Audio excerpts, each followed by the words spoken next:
Hello guys, welcome to my YouTube channel. आज चाहिँ हाम्रो घरबेटी भाइ र म चाहिँ भएर यहाँ दोकानमा काम गरेर बसिरहेको।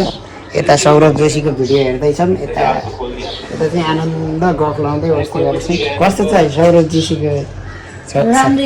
जोशीको भिडियो कस्तो छ? ठिक छ? तँ पनि यस्तै हुन् है। तैँले युट्युब च्यानल खोल्ने कहिले हो?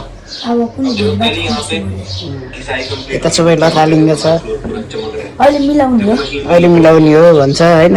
तन्देरी भयो, मैले त्यो बाटो सानो थियो होइन, अहिले ठुलो भयो।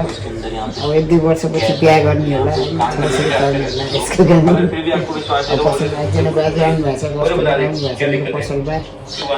अब चाहिँ बिस्तारै बिस्तारै सामानहरू बेच्ने, बस्ने, गफ गर्ने, बस्ने गर्दै बस्ने हो। निद्रा लगाइरहेको छ, अल्छी लगाइरहेको छ। अब चाहिँ अल्छी गरेर हुँदैन, काम गर्नुपर्छ। अब सामान मिलाउने, सामानहरू खाइरहेको छ। यो एक ठाउँ राख्ने सामान त एकदम भएछ। पानीको बोतल। अब म चाहिँ पारीतिर जान्छु। तपाईँहरूलाई चाहिँ यो चाहियो भने पनि छ है हामीसँग। सबै स्टकमा माल छ, तर ग्राहक आएन।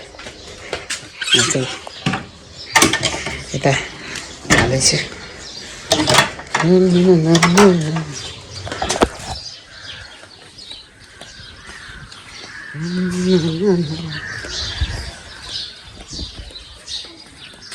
हेलो गाइज, यता पनि राम्रै सुतेर बसिरहेका छन्। हेलो, सुनसान छ है। ए उठ्यो, जाँगर चलाउनु।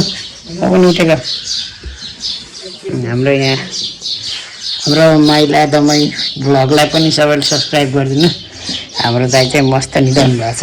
उहाँ चाहिँ एकदम राम्रो कपडा सिकाउनुहुन्छ। यो चोली के पछि क्या आयो, चोली कस्तो दामी चोली छ। तपाईँहरूलाई चाहियो भने ओजाइ लेख्नुको साइडमा होइन, चोलीहरू चाहियो भने मिलाउनु होला। अरू त के भनौँ, उधारोमा चाहिँ पाइँदैन, नगद लिएर आउनु होला।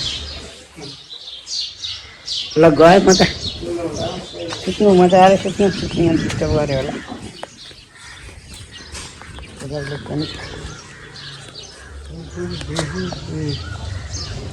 पारिपट्टि गिफ्ट हाउसहरू रहेको छ। यस्तै छ हाम्रो घरतिरको। कुखुराहरू लडिरहेछ।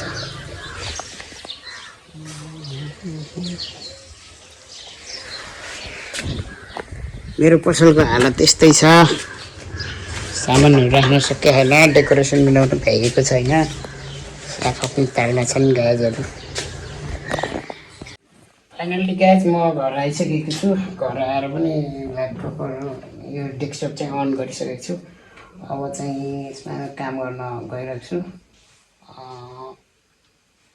यसमा चाहिँ मेरो काम भनेको भिडियो एडिटिङ सिक्दैछु होइन। अझै प्रोफेसनल तरिकाको जारी रहेको छैन, सिक्दैछु, टाइम लाग्छ।